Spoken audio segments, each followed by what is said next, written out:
بسم اللہ الرحمن الرحیم۔ ارشاد باب فعال کے مصدر ہے، اس کا معنی تھا رہنمائی کرنا، لیکن مطلق نہ بلکہ صحیح راستے کی، حق کی رہنمائی کرنا، اس کو ارشاد کہتے ہیں۔ جو رہنمائی کرتا ہے اس کو مرشد کہتے ہیں۔ یہاں مراد ہے علم صرف کی رہنمائی۔ ارشاد و صرف مضاف الیہ کے درمیان، مضاف کے درمیان میں ایک اور حرف کلمہ معذوف ہے، اصل ہے ارشاد و علم صرف۔ علم صرف ایک علم ہے، اس کی رہنمائی کرنا، یہ اس کا معنی تھا۔ اس کے بعد پھر کچھ مختلف الفاظ اس کے معنی سمجھائے کہ لفظ صرف جو ہے اس کے چند معنی مستعمل ہیں، باقی لغت کی کتابوں میں اس کے ابواب وغیرہ وہ سارے ذکر ہے۔ ایک باب بتایا تھا میں نے کہ صرف کا باب ضرب آتا ہے، صرف یصرف صرفا بمعنی پھیرنا، جیسے قرآن کی مجید کی مثال پیش کی تھی، وَإِذْ صَرَفْنَا إِلَيْكَ نَفَرًا مِنَ الْجِنِّ يَسْتَمِعُونَ الْقُرْآنَ۔ یہ صرفنا کا کلمہ کھڑا ہے، یہ فعل ماضی کا صیغہ ہے، صرفنا فعلنا۔ باقی اس کے سارے باب استعمال ہیں، مضارع بھی ہے، اسم فاعل بھی، مفعول بھی، سارا کچھ ہے۔ پھر آگے لفظ لغت موٹا عنوان کھڑا ہے لغت کا مقدمے میں، یہ بھی میں نے سمجھایا ہے کہ لغات میں 3 حرف ہیں، ایک لام، دوسرا غین اور تیسرا تا ہے۔ تا زائد ہے، اصل یہاں حروف 3 ہیں، جن میں سے 2 مذکور ہیں، ایک معذوف ہے۔ کیا اصل تھا؟ لغابن، بولو لغابن۔ پھر اس میں تعلیل کی ہے، اب آگے عجب کے قانون آ رہے ہیں، ان میں سے کالا کا قانون ہے کہ واو یا متحرک با مفتوح ہو تو واو یا کو الگ سے تبدیل کیا جاتا ہے، جس کی وہاں 4 شرطیں موجودی ہیں اور باقی اس کے 14 شرطیں عدمی ہیں۔ تو واو کو الف کیا، لغا بن سے لغا الف لغان بن گئے۔ اب 2 ساکن جمع ہو گئے، ایک واو الف ہو گئی، دوسرا تنوین ہے، تنوین جو ہے وہ نون ہوتی ساکن ہے، تو 2 ساکن میں سے پہلے ساکن کو گرا دیا تو وہ لغن کیا بنا، پھر اس کے بدلے آخر میں تا کو لائے تو لغاتون۔ باقی تا کی باس آئے گی آگے، یہاں تا کا لانا قانون کے خلاف ہے۔ لغت میں حرف جو گرا ہے اس کے بدلے آخر میں تا کا لانا قانون کے خلاف ہے، وہ اپنی جگہ آئے گا۔ اقامتوں کا قانون مثال میں قانون کھڑا ہے۔ لغت مفرد ہے، جمع اس کا ہے تسنیہ لغتین اور جمع لغات، یہ الفاظ سمجھنے چاہیے۔ باقی وزن میں لغتن شافع میں لکھا ہوا ہے کہ اگر موضوع میں کوئی حرف گر چکا ہے تو وزن میں گرا دیں گے، تو موضوع میں لغتن میں لام کلمہ گرا ہوا ہے تو وزن میں لام ختم، تو لغت کا وزن فعاتن، سمجھا؟ اس کے بعد اس کا معنی سمجھائے کہ لغت کا لغوی معنی کیا آتا ہے۔ انہوں نے لکھا ہے بولی، ہماری زبان پہ جو الفاظ وجود میں آتے ہیں وہ ایک بولی ہوتی ہے، اس کو لغت کہتے ہیں۔ کسی کے زبان پہ سندھی الفاظ ہیں، کسی اردو الفاظ ہیں، کسی عربی الفاظ ہیں، یہ زبان میں الفاظ آتے ہیں، ایک آواز پیدا ہو جاتی ہے، وہ ایک لغت ہے۔ تعریف اس کے لکھی ہوئے یہ انہوں نے کی ہے کہ لغت کی تعریف اصطلاحی ہے، ما یعبر به کل قوم عن اغراضهم۔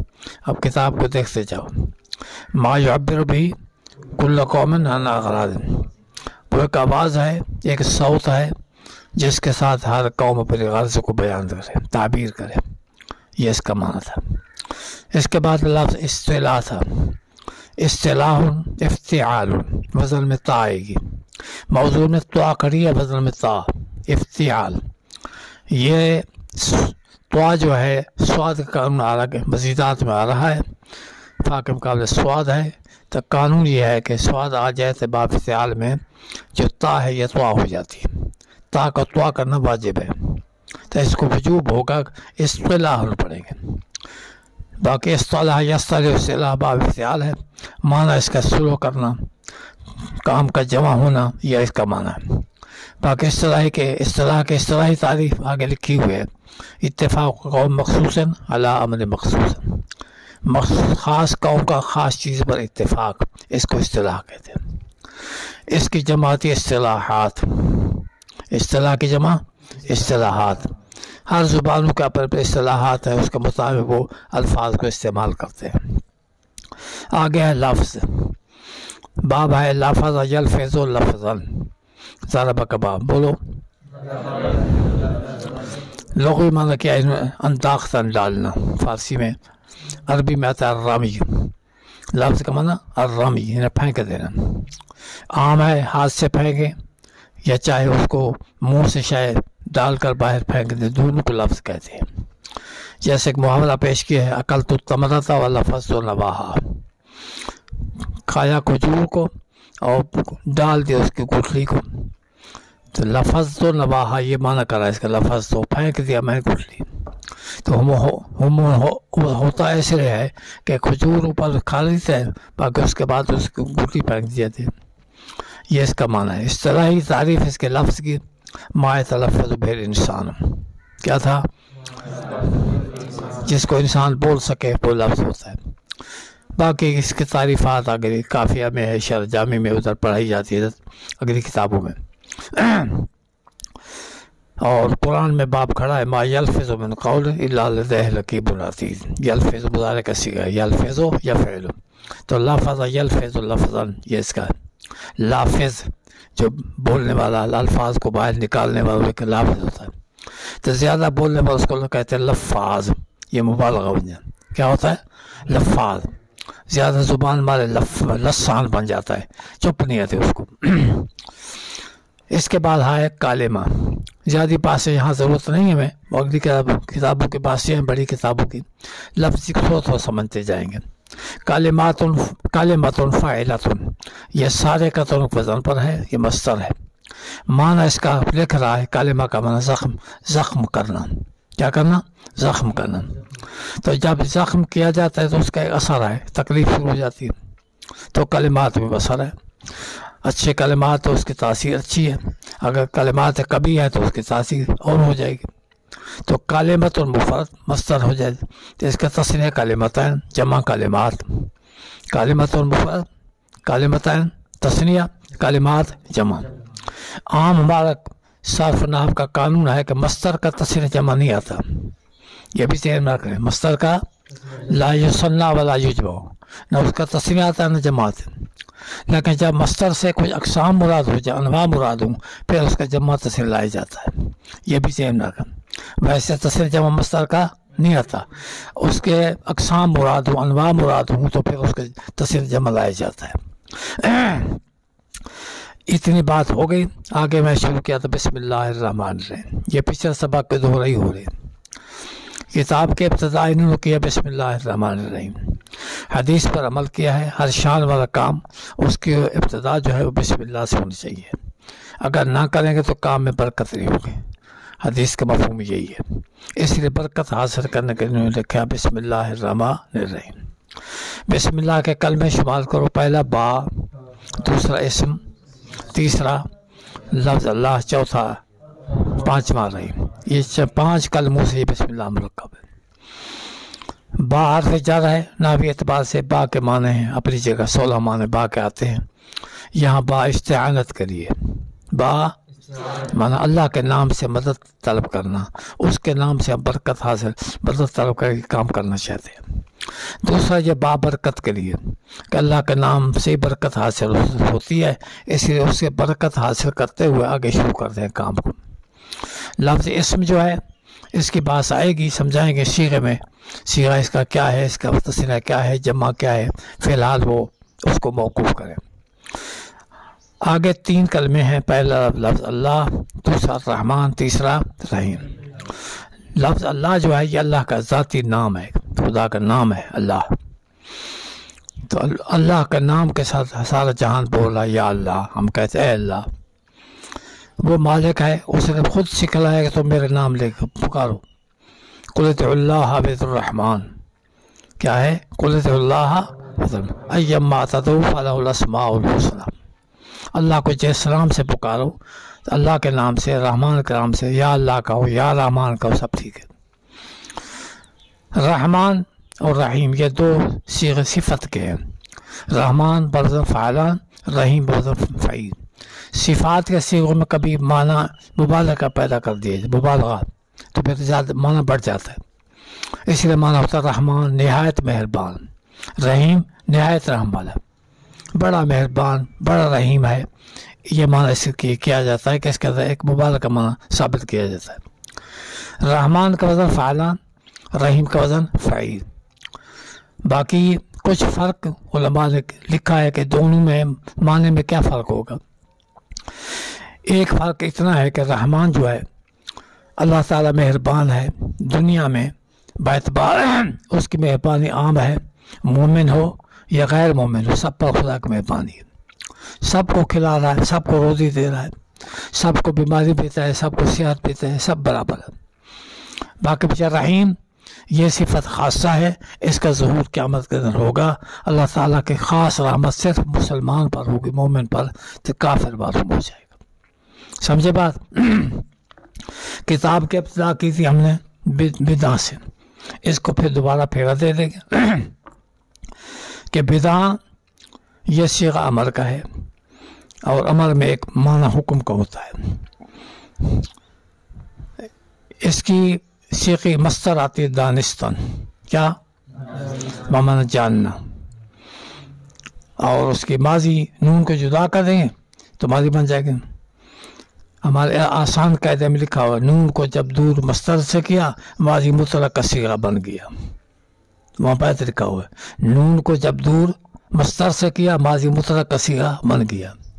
تو دانستان میں یہ نون جدا کر دو تو دانست یہ ماضی ہے. مضارع آتا ہے دانت، جانے گا، تو دانست پھر دانت، پھر آگے امر بنے گا داں. داں کا معنی دل سے جان، یہ اس کا معنی ہے. اور فارسی والے اکثر امر پر با کو زائد کر دیتے ہیں تو پڑھیں گے بدعہ. یہ بدعہ صیغہ نہیں، صیغہ تو داں ہے، با زائدہ ہے، تو معنی ہے دل سے جان تو. اب ایک سوال کیا تھا ہم نے کہ بدعہ جو ہے یہ صیغہ امر کا ہے. فارسی میں اور بھی تو امر کے صیغے کھڑے ہیں، مثلا بشنو، کیا بشنو شنیدن سے سن تو. دوسرا بگو یہ گفتن سے کہے تو. تو سائل سوال کرتا ہے کہ ان عوامر عمل کے صیغے جیسے ان میں سے بدعہ کو کیوں پسند کیا ہے، اور بھی تو ہیں. تو اس کا جواب یہ ہے کہ بشنو اس کا معنی سن تو اس کا تعلق صرف کان سے ہے کہ ایک بات کان سے سن لو. بوگو یہ گفتن کہنا، یہ زبان سے تعلق سے زبان کے ساتھ ہے. تو بدعہ جو ہے اس کا معنی جان تو یہ دل سے جان، افعال قلوب میں سے ہے. تا وہ بھی ٹھیک ہے اپنی جگہ، لیکن بہتر معنی اسی میں ہے کہ جو علم پڑھو اس کو دل سے جانو، دل کی توجہ کے ساتھ اس کو پڑھو گے تو اس کا فائدہ اور ہوگا. سمجھا؟ اچھا، اس کے بعد ہے اسعدک اللہ تعالیٰ فی الدارین. توجہ کرو، اسعدک اللہ تعالیٰ پہلے ترکیب کر لو. اسعدہ وزن افعالہ، یہ فعل ماضی معلوم، ماضی اچھا باب فعال سے اسعدہ اکرم، اور کاف ضمیر یہ اس کا منصوب ہے، مفعول ہے. کاف ضمیر منصوب متصل ہے، اسعدہ کا مفعول ہے. ہر فعل کا فاعل ہوتا ہے تو لفظ اللہ آگے اس کا اسعدہ کا فاعل ہے. اس کے بعد پھر لفظ اللہ ذو الحال ہے. تعالی بتقدیر قد مقبل سے حال ہے، یہ نحوی ترکیب یوں ہوگی. تعالی بتقدیر قد مقبل سے حال ہے، لفظ اللہ ذو الحال، تعالی حال. اور فی الدارین، فی حرف جار، دارین مجرور، جار مجرور یہ متعلق ہے اسعدہ کے. اب معنی کریں کہ اسعدہ نیک بخت بنائے تجھے اللہ، کرو معنی نیک بخت بنائے تجھے اللہ، اس حال میں کہ وہ بلند ہے. اللہ کے حالات میں سے ایک حال یہاں پیش کیا، اللہ کی ذات بلند ہے، اس کا شان بڑا ہے. غرض تو ہمیں تو دعا دے رہا ہے کہ آپ کو نیک بخت بنائے. کہاں؟ فی الدارین، دو گھروں میں، دنیا کا گھر، دوسرا آخرت کا، ادھر بھی سعادت والے ہوں آخرت بھی سعادت والے ہوں۔ تأمل الذین سعدوا فبالجنہ، جس کو اللہ نے نیک بخت بنا دیا تو وہ بہشت میں داخل ہوگا۔ اس لیے سے نے دعا کر دیا کہ اللہ تعالیٰ آپ کو سعادت والا بنائے۔ باقی بات کہ اسعادہ کا ایک اور معنی بھی آتا ہے، اس کا معنی مدد کرنا بھی ہے، پھر معنی ہوگا اللہ آپ کی نصرت کرے، آپ کی مدد کرے دونوں جہان میں، دنیا میں بھی اللہ تعالیٰ آپ کی نصرت، آپ کے اس کی مدد رہے تو آخرت میں بھی رہے۔ اس کے بعد پھر ہے مسئلہ کہ مصنف نے اسعدک اللہ تعالیٰ فی الدارین یہ جملہ بولا ہے، یہ کیوں بولا ہے؟ باقی کیوں کی باتیں ہیں تو جواب دیا کہ اس نے بطور شفقت کے دعا کی ہے، اس کی مہربانی اس نے دعا کر لی، یہ دعا ہے، جملہ دعائی ہے۔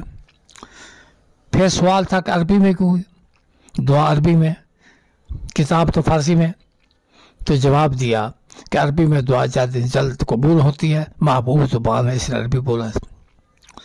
باقی بات ہے کہ اسعدہ فعل ماضی کا صیغہ ہے، تو ماضی گزشتہ زمانے پر دلالت کرتا ہے، تو مانا گزشتہ زمانے میں آپ کو نیک بخت بنا دیا، حالانکہ یہ تو دعا ہے، مطلب ہے آگے کے اعتبار سے، زمانہ مستقبل کے اعتبار سے ہوتا ہے، تو ماضی کیوں بولا؟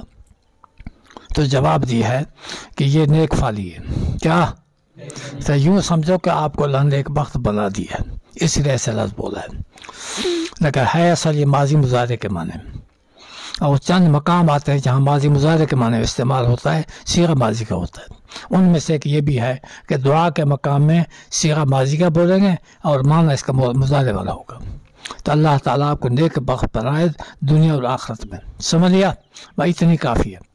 بدعاں شروع میں فارسی لائی، اشارہ کیا کہ یہ کتاب ہماری فارسی میں ہو، یہ بدعاں فعل فاعل ہے، اس کے لیے مفعول چاہیے، وہ آگے ذکر کیا کہ کلمات لغت عرب بس سے قسمت، یہ جملہ جو ہے یہ موضوع کی طرف اشارہ ہے، کس کی طرف؟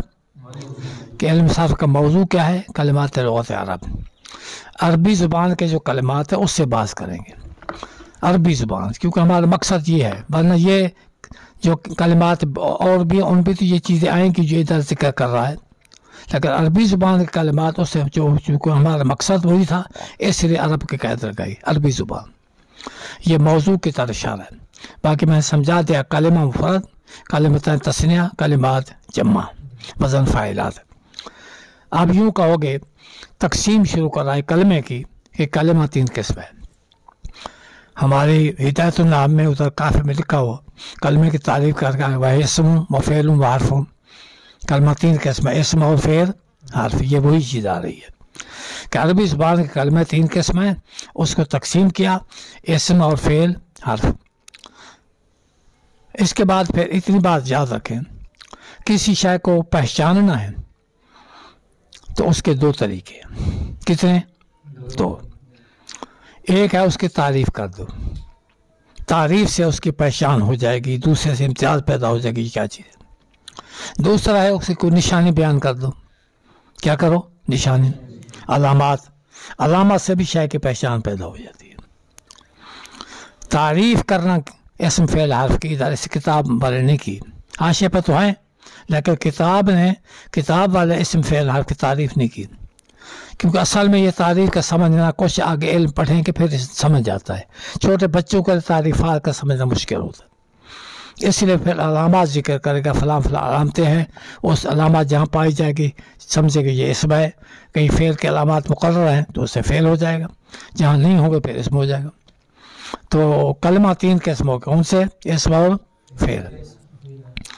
مثالیں پیش کی ہیں اسم کی، کتاب میں دیکھو، جیسے رجل فرس، فعل کی مثال ضرب درج، حرف کی مثال من الی۔ اب اتنی بات یاد رکھیں کہ اسم کی 2 مثالیں کھڑی ہیں، کون سی؟ رجل فرس، رجل کا معنی جوان، فرس کا معنی اسب گھوڑا، فرس گھوڑے کو کہتے ہیں، رجل جوان کو کہتے ہیں۔ تو سوال یہ ہوگا 2 مثالیں کیوں دی؟ مثال تو ایک ہی کافی، 2 کیوں دی؟ کہتے ہیں اس نے سمجھایا ہے جو چیزیں 2 قسم کی ہیں، ایک کو کہتے ہیں ذوی العقول، دوسری غیر ذوی العقول، ایک عقل والی شے، ایک غیر عقل والی۔ جب رجل کہا تو یہ مثال ہے عقل والی شے کی، جوان ہے یا عقل ہے، عقل ورش ہے. اور جو فرس یہ گھوڑے کی مثال دی وہ کیا ہے؟ غیر عقل ہے. تو ایک ذوی العقول کی مثال ہے، دوسری غیر عقول. فعل میں دو مثالیں کی، راجو زارابا دارجا. زارابا یہ فعل ثلاثی کی مثال ہے اور دارجا فعل رباعی کی مثال ہے. تو ایک ثلاثی کے ایک رباعی کی. باقی حرف کی دو مثالیں من الہ، تو اس کی بھی وجہ ہے. پہلے سمجھا اسم کی دو مثالیں، ایک ذوی العقول کی دوسری غیر عقول. فعل میں ایک ثلاثی کی دوسری رباعی. حرف کی دو من الہ. تو حرف میں اصل اس کے معنی مختلف حروف کے. کئی حرف آئے جو ابتدا کا معنی دیتے ہیں. کس کا معنی؟ ابتدا، اس کے معنی پیدا کرتے ہیں. کئی حرف ہے شاید انتہا کے معنی پیدا کرتے ہیں. اب اس نے کیا کیا؟ ایک وہ حرف لیا جو ابتدا کے معنی پیدا کرتا ہے. کیا؟ ابتدا کے معنی پیدا کرتا ہے. دوسرا وہ حرف لیا جو انتہا کے معنی پیدا کرتا ہے. جب ابتدا انتہا ہو گیا بس جھگڑا ختم ہو گیا. اس لیے ایک من لے لیا، دوسرا الہ لے لیا. اصل چیز سمجھنے کے لیے بہت کچھ کرنا پڑتا ہے.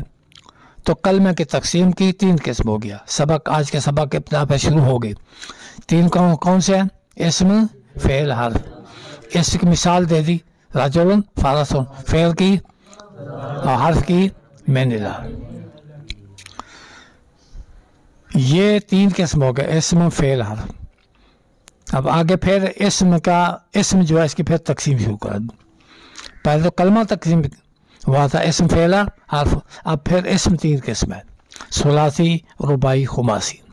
تو اسم تین قسم. یہ صرفی بات ہے، نحو میں اور انداز ہوگا، ادھر اور ہے. ادھر حروف سے کلمات تیار کرنے تو پھر اس اعتبار سے بات کی جاتی ہے کہ اسم تین قسم ہے، ثلاثی، رباعی، خماسی. اسم ثلاثی کیا ہوتا ہے؟ جس کے تین حرف ہوں. بولو، تین حرف. تین حرف ہوں گا اس کو اسم ثلاثی کہیں گے. مثال پیش کی اس نے، جیسے زیدن. زیدن حرف شمار کریں، زا، یا، دال. تنوین سے ہماری غرض نہیں، وہ بھی حرف ہے. ہماری بات صرف زا یا دال سے ہے. تو زا یا دال تین حرف ہے، اس کے ملانے سے یہ اسم ہے. تنوین نشانی اس کی کھڑی ہے. تو زیدن اسم ثلاثی ہے کیونکہ اس میں حرف تین ہے. رباعی وہ ہوتا ہے جس میں چار حرف. بولو اب، جس میں چار حرف. جیسے جعفر، شمار کرو، جیم، عین، فالا. تو جعفر یہ رباعی ہے کیونکہ اس چار حرف ہے. اور خماسی جس کے پانچ حرف ہوں اس کو خماسی کہتے ہیں. تو اسم خماسی جس کے پانچ حرف ہوں. مثال پیش کی اس کی، جیسے سفر جلن. سین، فا، را، جیم، لام، یہ پانچ حرف ہیں. تو یہ اسم خماسی بن جائے گا. تو تین قسم ہو گئے اسم کی تقسیم میں. اسم تین قسم ہوتا ہے، ثلاثی، رباعی، خماسی. اس سے آگے نہیں، بس یہیں بریک لگائیں گے کہ تین قسم ہیں، ثلاثی، رباعی، خماسی. فعل دوسرے نمبر پر فعل ہے. اسم کے بعد فعل. کہتے فعل دو قسم ہے. فعل کون سے؟ ثلاثی، رباعی. اب تعریف نہیں کی کیونکہ تعریف آ چکی ہے. بات کہتے فعل دو قسم، ثلاثی جیسے ربا، رباعی جیسے دار ہے. مثال دے دی، تعریف نہیں کی کیونکہ تعریف ہوئی ہے جو پہلے آ چکی ہے. اب بات تھوڑی اور سمجھیں کہ ثلاثی یہ اصل کیا چیز ہے. ثلاثی جو ساتھ ہم پیش پڑھتے ہیں، اصل ہے جب عدد کو شمار کیا جاتا ہے تو ہم یوں پڑھتے ہیں، واحد، اثنان، ثلاثہ، اربع، خمسہ، ستہ، سبع، ثمانیہ، تسعہ، عشر. ایسے ہے نا. اب پہلا واحد، دوسرا اثنان، تیسرا ثلاثہ. ثلاثہ میں تین. اب اسی لفظ سے تیار کے لفظ ثلاثی کا. تو ثلاثی کو جو کلمہ ہے یہ ثلاثہ سے ہے. تو نسبت میں پھر اس کو سا کو پیش پڑھ کے ثلاثیون پڑھتے ہیں. یا بڑھا دیے ثلاثی، تین والا. کیا بنے گا؟ تین والا. تو ثلاثی میں اصل ثلاثتن اسی سے آیا ہے لفظ. یہ پھر اس کے بعد لفظ بن گیا ثلاثی، نسبت کر کہتے ہیں تین والا. اور رباعی ہے اربع سے. رباعی اربع سے آتا ہے. خماسی خمسہ سے ہے، وہاں سے نکال کر خماسی بن گیا ہے تو یہ پیش دے دیا، ورنہ اصل وہی لفظ ہے، اربع تھے یا خمسہ تھے یا ثلاثہ تھے. اتنا. باقی سوال ہوتا ہے اسم کو 3 قسم بنائے، ثلاثی، رباعی، خماسی. تو چوتھا قسم اگر بنے تو ہوتا سداسی. کیا ہوتا؟ یعنی 6 حرف والا. تو 6 حرف والا اسم ہوتا ہے؟ کہتا نہیں. اسم آپ کو اتنا ملے گا، یا ثلاثی یا رباعی یا خماسی. اسم سداسی نہیں ہوتا. سداسی میں 6 حرف ہوتے. جب 6 بن جائیں گے تو کم سے کم کلمہ 3 حرف سے تیار ہوتا ہے. کتنے سے؟ 3 سے. جب 3 کو دوہرا کرو 6 بن جائے گا. تو جب 6 حرف اکٹھے کریں گے تو وہمہ بنے گا کہ یہ ثلاثی ہے یا خماسی ہے، ثلاثی ہے یا سداسی، کیا چیز ہے. یہ 2 کلموں کو وہم پیدا ہو جائے گا. تو 2 کلمے پیدا کرتے نا، یہ بوجھ آتا ہے، شکل آ جاتا ہے. تو کلام بارے میں شاید نہیں ہے. جب ایک چیز ہی نہیں ہے اس کو بنائیں کیا؟ تو علماء کے آپ نے اپنی جستجو محنت کر کے سوچا ہے، ان کا کوئی ایسا ہمیں سداسی ملا نہیں ہے. ہوتا تو ہم بھی کہہ دیتے 4 قسمیں، 3 قسمیں، ثلاثی، رباعی، خماسی. فعل جو ہے وہ ثلاثی رباعی ہے، فعل خماسی نہیں ہے. اس لیے کہ آگے فعل کا خماسی ہونا ثبوت نہیں ہے. سیدھی بات ہے، فعل خماسی ہے ہی نہیں. اور بات یہ خماسی ہوتا ہی اس میں، خماسی ہوتا ہی اس میں، فعل خماسی ہوتا ہی نہیں. جب ہے ہی نہیں تو اس کا ذکر نہیں کیا. تو آپ کا سبق یوں ہے کہنے کا طریقہ، کلمہ 3 قسم ہے، میرے ساتھ بولو. کلمہ اسم، فعل، حرف. اسم کی مثال دی رجل فارس، فعل کی ضربہ درجہ، حرف کی من الہ. پھر اسم 3 قسم ہے، ثلاثی، رباعی، خماسی. ثلاثی جس کے 3 حرف ہوں جیسے زیدن، رباعی 4 حرف ہوں جس کے اور خماسی جس کے 5 حرف ہوں جیسے سفر چلوں.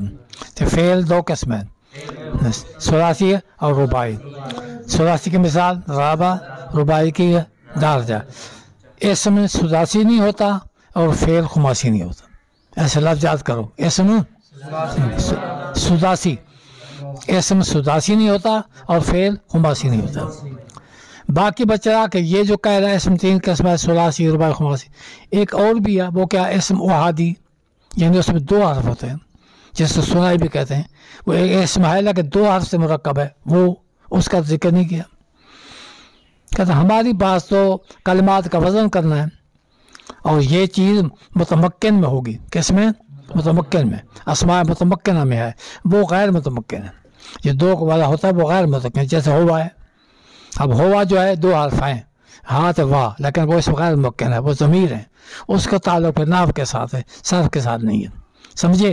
اب ایک بات اور یاد کر لو کہ سفر جل کا معنی پہلے زید تھا، دوسرا جعفر، تیسرا سفر جل. لفظ جعفر یہ مفرد ہے، اس کی جمع آتی ہے جعافر. کیا استعمال ہوئی؟ جعفر کی جمع جعافر آتی ہے. اس کا معنی کیا ہے؟ چونکہ ایسے نے معنی لکھے ہیں تو میں آپ کو بتا رہا ہوں.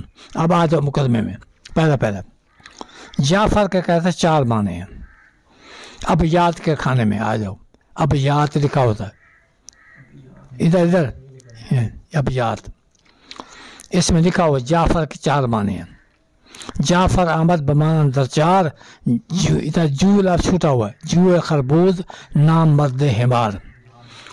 پڑھو، جعفر آمد بمانا اندر 4، جو خربوز نام مرد حمار. آیا کیا ہے؟ پڑھو. 4 ہاں، جو خربوز نام مرد حمار. یا نہیں لکھا ہوا لکھ لو، غلطی ہے کتاب میں. 4 معنی ہے جعفر کے مشہور.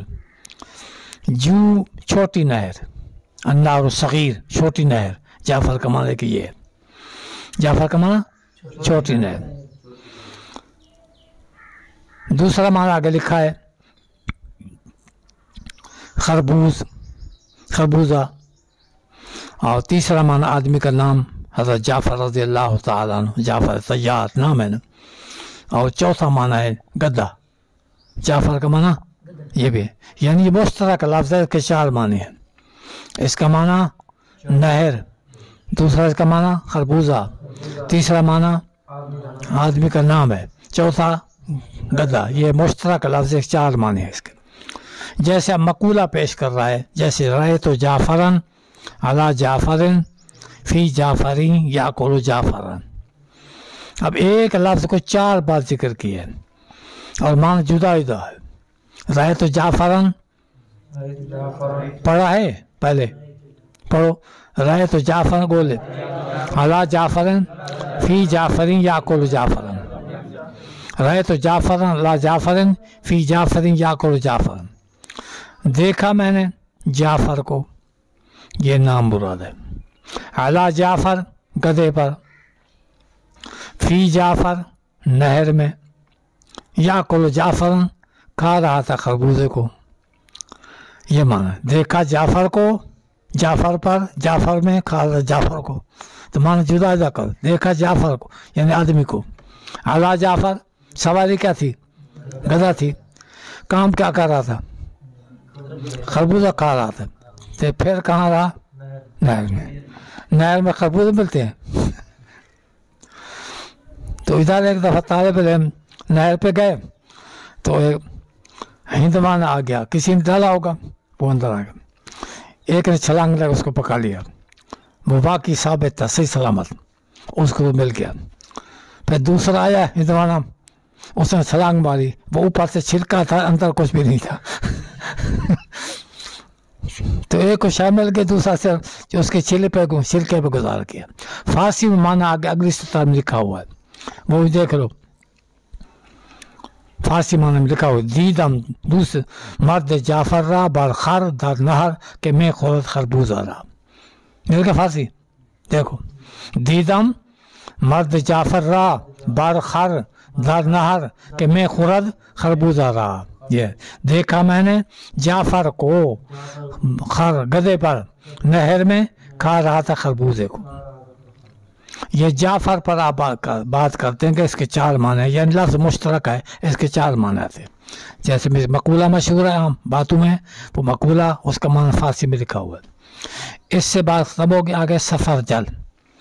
سفر جل وزن تو اس کا آگے آ رہا ہے، فعلل، معنی اس کا کیا ہے؟ سفر جل بھی دانا، جیسے ہم کہتے ہیں انار دانا، انار درخت ہے نا، بھی ایک درخت ہے، اس کا جو پھل ہے اس کو کہتے ہیں سفر جل بھی دانا۔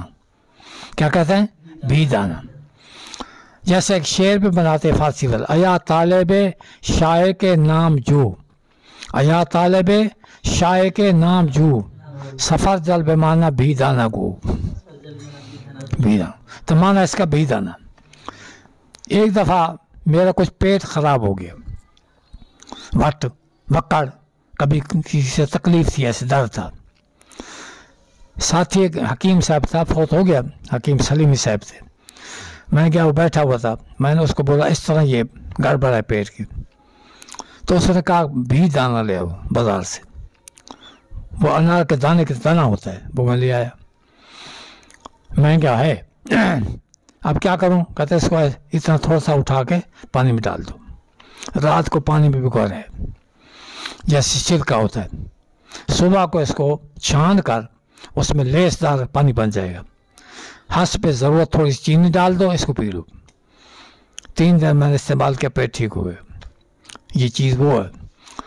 تو سفر جل کا معنی بھی دانا، بیت میں نے بتا دیا ہے، ایا طالب شاعر کے نام جو، سفر جل بمانا بھی دانا کو۔ سمجھے؟ ایک ساتھی بولے کلمہ 3 قسم ہے، ہاں ہاں ہاں، اسم جیسے، ہاں فعل، ہاں حرف من اللہ۔ اسم کی تقسیم، اسم 3 قسم ہے، ثلاثی، اور ثلاثی 3 فرق کہتے ہیں جس کے 3 حرف ہوں، جیسے ہاں جعفرن، خماسی 5 فرق ہے، سفر جلن، فعل 2 قسم، ثلاثی رباعی، ثلاثی جیسے، ہاں رباعی جیسے دارجہ۔ اسم صرف 3 قسم ہوتا ہے، اسم سداسی نہیں ہوتا۔ فعل 2 قسم ہوتا ہے، فعل خماسی نہیں ہوگا۔ باقی معنی پیش کر دیے کہ جعفر کے 4 معنی ہیں، یہ لفظ مشترک ہے، اس کے 4 معنی بیان کیے، جیسے مقولہ پیش کر دیا اور بیت بھی پیش کیا، رأیت جعفرن علی جعفرن فی جعفری یاکل جعفرن۔ بیت کیا تھا؟ جعفر احمد بمعنی اندر 4، جو خربوز نامرد ہے بات، اور سفر کا معنی بھی دانا، جیسے بیت آتا یا طالب شاعر کے نام جو، سفر جل بمعنی بھی دانا کو۔